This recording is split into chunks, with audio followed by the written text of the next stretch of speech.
ഏവർക്കും നമസ്കാരം. ശുഭകരമാകട്ടെ, ദിനം സന്തോഷകരമാവട്ടെ, സൗഖ്യകരമാകട്ടെ, അനുഭവങ്ങളും അനുഭൂതികളും നമ്മെ എവരെയും നയിക്കുമാറാകട്ടെ. ദഹനം എന്നുള്ള പ്രക്രിയയെ പരിചയപ്പെടുകയാണ് നമ്മൾ. ദഹനത്തിന്റെ 3 ഘട്ടങ്ങളെ കുറിച്ചാണ് നമ്മൾ കഴിഞ്ഞ ദിവസം പറഞ്ഞത്. സ്വീകരണം, സ്വാംശീകരണം, ഒഴിവാക്കൽ അല്ലെങ്കിൽ വിസർജനം എന്ന് പറയുന്നത്.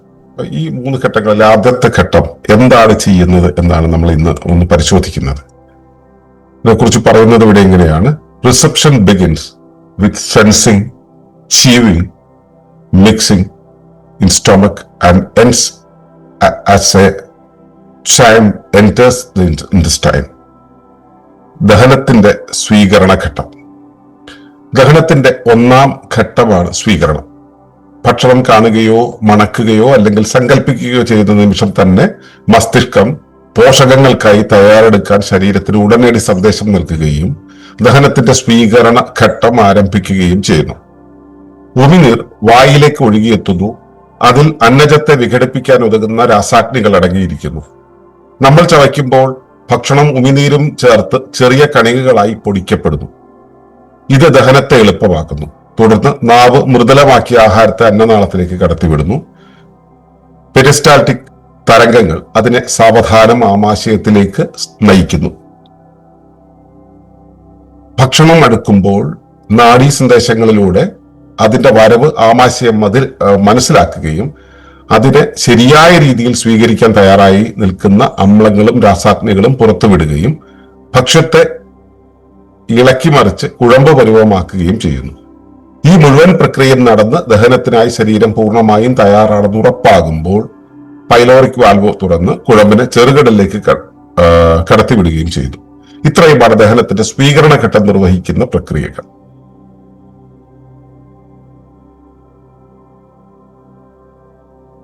അപ്പോ ദഹനം എന്ന് പറയുന്നത് ഈ ഭക്ഷണത്തെ ബ്രേക്ക് ഡൗൺ ചെയ്യുന്ന ഒരു പ്രോസസ് അല്ല. ടോട്ടലി അത് സ്വീകരണം, സ്വാംശീകരണം, ഒഴിവാക്കൽ എന്ന 3 ഘട്ടങ്ങളിലൂടെ പോകുന്നതാണ്. നമ്മൾ ഇന്നലെ മനസ്സിലാക്കിയതാണ്. അതിന് 1-ാം ഘട്ടം തുടങ്ങുന്നത് സത്യത്തിൽ ഭക്ഷണം വായിൽ ഇടുമ്പോഴല്ല. ഭക്ഷണത്തെ കുറിച്ച് ആലോചിക്കില്ലേ? അപ്പൊ നമ്മള് ഉച്ചയായി, ഒരു കല്യാണത്തിന് പോയി, ഉച്ചയായി, അവിടെ കല്യാണ സദ്യയുടെ മണം വന്നു. ആ മണം വരുന്ന സമയത്ത് നമ്മൾ സദ്യക്ക് കയറി ഇരിക്കേണ്ടതുണ്ടെന്ന് ആലോചിക്കുന്ന സമയത്ത് ദഹന പ്രക്രിയ സ്റ്റാർട്ട് ചെയ്യും. ദഹനത്തിന്റെ ആ പ്രോസസ് അവിടെ നിന്ന് സ്റ്റാർട്ട് ചെയ്യാണ്. ഭക്ഷണത്തെ കാണുകയോ മണക്കുകയോ അല്ലെങ്കിൽ സങ്കല്പിക്കുകയോ ചെയ്യുന്ന നിമിഷം തന്നെ മസ്തിഷ്കം പോഷകങ്ങൾക്കായി തയ്യാറെടുക്കാൻ ശരീരത്തിനോട് ഉടനടി സന്ദേശം നൽകും. അവിടെയാണ് സ്വീകരണ ഘട്ടം ആരംഭിക്കുന്നത്. അല്ല, ഭക്ഷണം വായിൽ ഇടേണ്ട കാര്യമില്ല, വായിൽ ഇട്ട് കഴിഞ്ഞാലേ സംഭവിക്കുന്നത്. അതുകൊണ്ട് തന്നെയാണ് ഈ പാചകം ചെയ്യുന്ന ആളുകൾക്ക് കൃത്യമായിട്ട് ദഹനം പൂർണ്ണമായും സംഭവിക്കാതെ, ഈ പാചകക്കാർ എന്ന് പറയുന്നവരുണ്ടല്ലോ, അവരെ സംബന്ധിച്ചുള്ള ഭക്ഷണം പാചകം ചെയ്ത് കഴിയുമ്പോഴേക്കും തന്നെ ദഹനത്തിന്റെ കുറേയേറെ പ്രോസസ്സുകളിലൂടെ അവരുടെ ശരീരം കടന്നുപോകും. മണപ്പിക്കുകയാണ്, കാണുകയാണ്, അതിന്റെ രുചിയെ ചിലപ്പോ രുചിച്ച് അറിയുകയാണ്. ഇതൊക്കെ ചെയ്യുന്നതിൻ്റെ ഉള്ളിൽ തന്നെ ഭക്ഷണം മുഴുവനായിട്ട് കഴിക്കുന്നതിന് മുമ്പ് തന്നെ ദഹന പ്രക്രിയയുടെ കുറേയേറെ പ്രോസസ്സ് അവിടെ കഴിഞ്ഞു പോകും. ഇത് കഴിയുന്നതോടുകൂടി ഈ മസ്തിഷ്കം ഇതിനു വേണ്ടുന്ന സന്ദേശങ്ങൾ കൊടുക്കുന്നതോടുകൂടി ഉമിനീര് വായിലേക്ക് ഒഴുകിയെത്തും. അതിന് അന്നജത്തെ വിഘടിപ്പിക്കാൻ ഉതകുന്ന രാസാഗ്നികൾ അടങ്ങിയിരിക്കുന്നു. ഈ ടയാലിൻ പോലെയുള്ള എൻസൈമുകൾ കാർബോഹൈഡ്രേറ്റിനെ വിഘടിപ്പിക്കാൻ പാകത്തിലുള്ളതാണ്. അത് വായിൽ ഇങ്ങനെ ഊറി വരും. ഈ ഭക്ഷണം, നമ്മൾ കഴിക്കുന്ന ഭക്ഷണം ഉമിനീരും ചേർത്ത് നമ്മളിങ്ങനെ ചവച്ചരയ്ക്കുക എന്നുള്ളതാണ് ഈ ആ പ്രോസസ്സിൽ ഉണ്ടാവുന്നത്. സത്യത്തിൽ ഈ ചവച്ചരയ്ക്കുക എന്നുള്ള പ്രോസസ്സ് ഈ ആധുനിക മനുഷ്യന് വളരെ കുറവാണ്. വായിടുക, ഒന്ന് ഈ ഇറങ്ങിപ്പോകാൻ പാകത്തിൽ ഒന്ന് ഒതുക്കുക, തള്ളിവിടുക, ഇതാണ് ചെയ്യുക. നമ്മളിവിടെ 21 പ്രാവശ്യം, 31 പ്രാവശ്യം, 41 പ്രാവശ്യം എന്നൊക്കെ പറഞ്ഞ കണക്കുകൾ വെച്ചിട്ടുണ്ട്.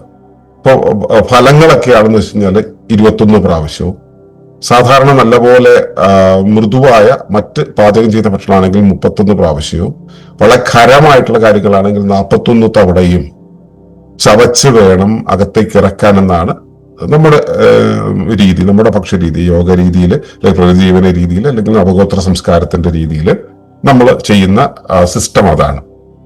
അത്രയും ചവയ്ക്കുമ്പോഴത്തെ ഒരു ഗുണം എന്താന്ന് വെച്ച് കഴിഞ്ഞാല് ഈ ഉമിനീര് കൃത്യമായിട്ട് ഇതിനോട് മിക്സ് ചെയ്ത് ശരീരത്തിന്റെ ദഹന രസങ്ങളെല്ലാം കൃത്യമായി ഉണ്ടായി ശരീരത്തിന് എത്രത്തോളം പോഷകങ്ങൾ അകത്തേക്ക് ചെല്ലുന്നുണ്ട്, അതുകൊണ്ട് അത് എവിടെ ലിമിറ്റ് ചെയ്യണം എന്നുള്ള കാര്യങ്ങളൊക്കെ ശരീരത്തിന് തീരുമാനിക്കാൻ കഴിയും.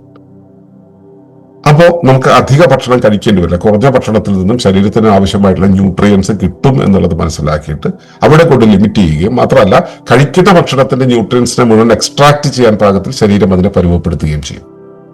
വായിൽ വെച്ച് തന്നെ ഇത് സംഭവിക്കുകയാണ്. അപ്പൊ അവിടെ വെച്ച് തന്നെ കുറേയേറെ പ്രക്രിയകൾ അവിടെ നടക്കുന്നു.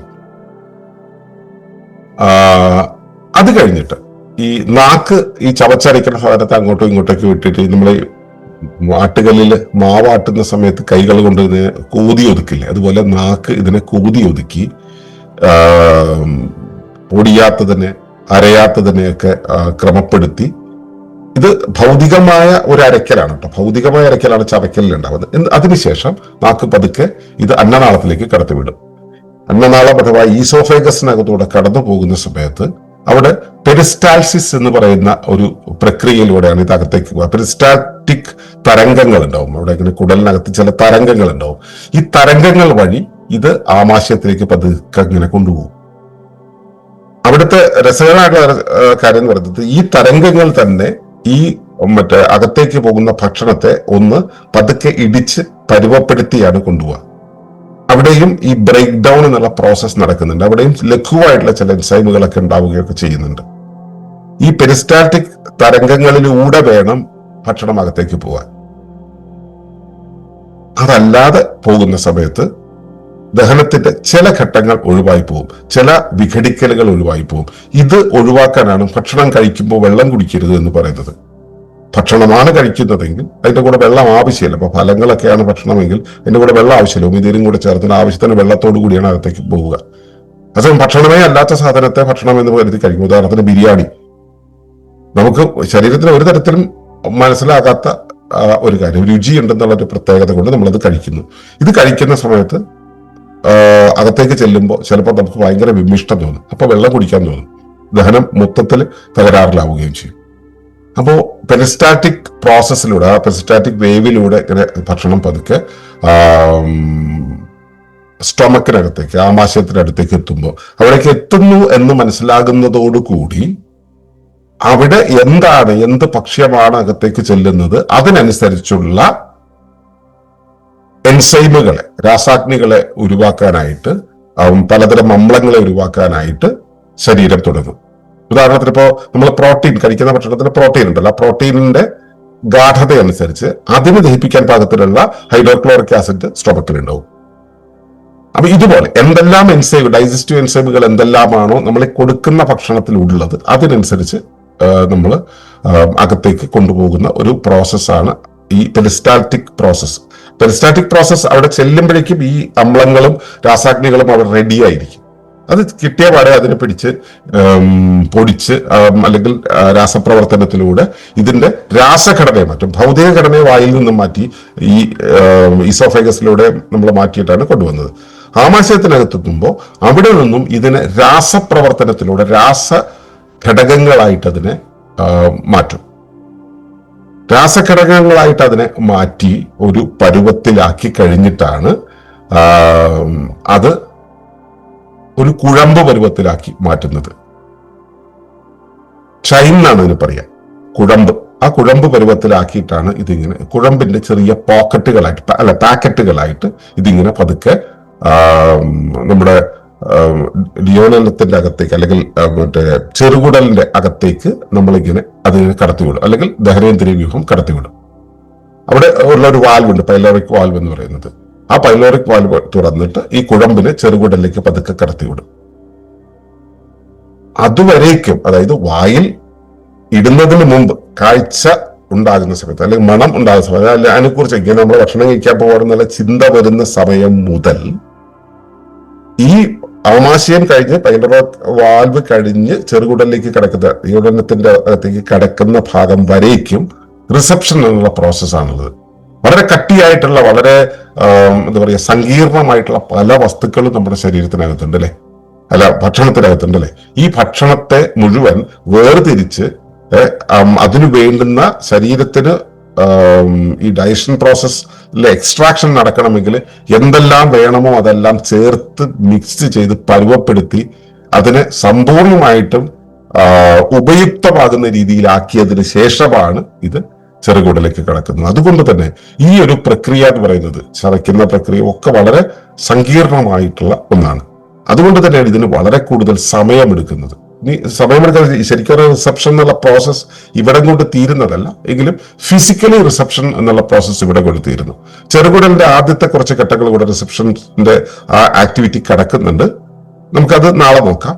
അപ്പൊ ഇത്രയും ഭാഗത്താണ് റിസപ്ഷന്റെ ഫിസിക്കൽ പ്രോസസ്സ് നടക്കുന്നത്. അപ്പോ ഇതിന് ഒരുപാട് ഊർജവും സമയവും ചെലവാക്കുന്ന ഒരു കാര്യമാണ്. അത് ആ സമയത്തെ സേവ് ചെയ്യണമെങ്കിലും ആ സമയത്തെ കൃത്യമായി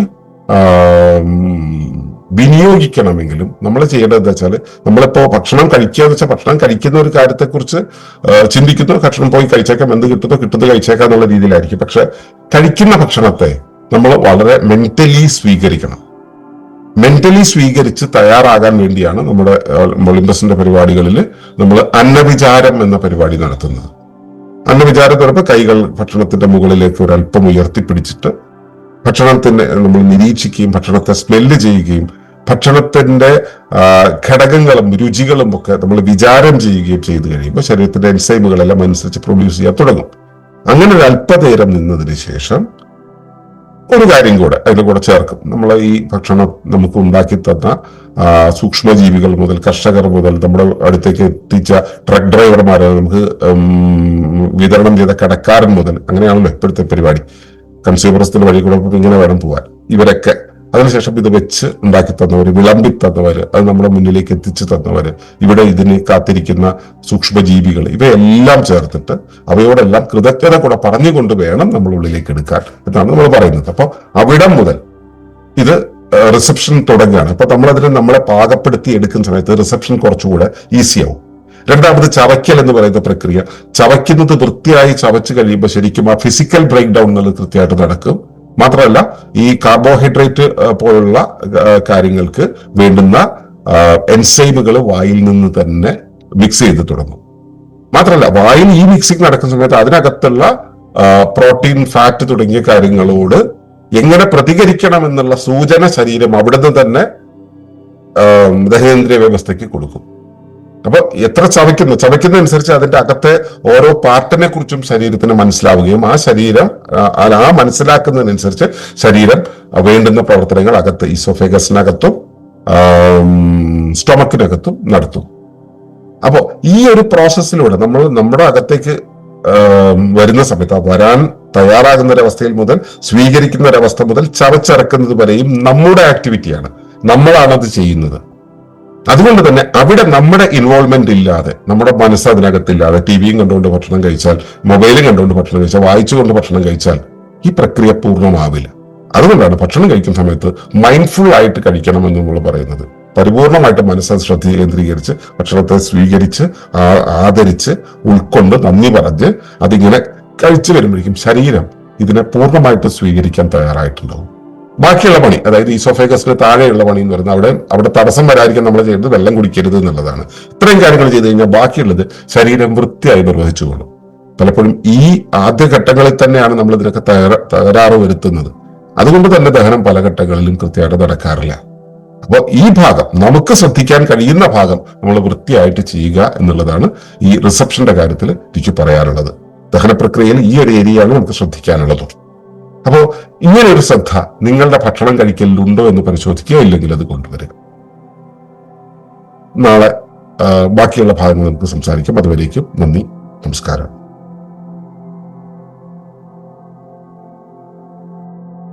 തുടർന്ന് കാണുന്നതിന് മുമ്പായി ഈ വിഷയം ഇഷ്ടമായെങ്കിൽ ഒന്ന് ലൈക്ക് ചെയ്യുക, കമന്റ് ചെയ്യുക, ഷെയർ ചെയ്യുക. നിങ്ങൾ പ്രകൃതിയെ ഇഷ്ടപ്പെടുന്നുവെങ്കിൽ ഈ ചാനൽ ഒന്ന് സബ്സ്ക്രൈബ് ചെയ്യുക.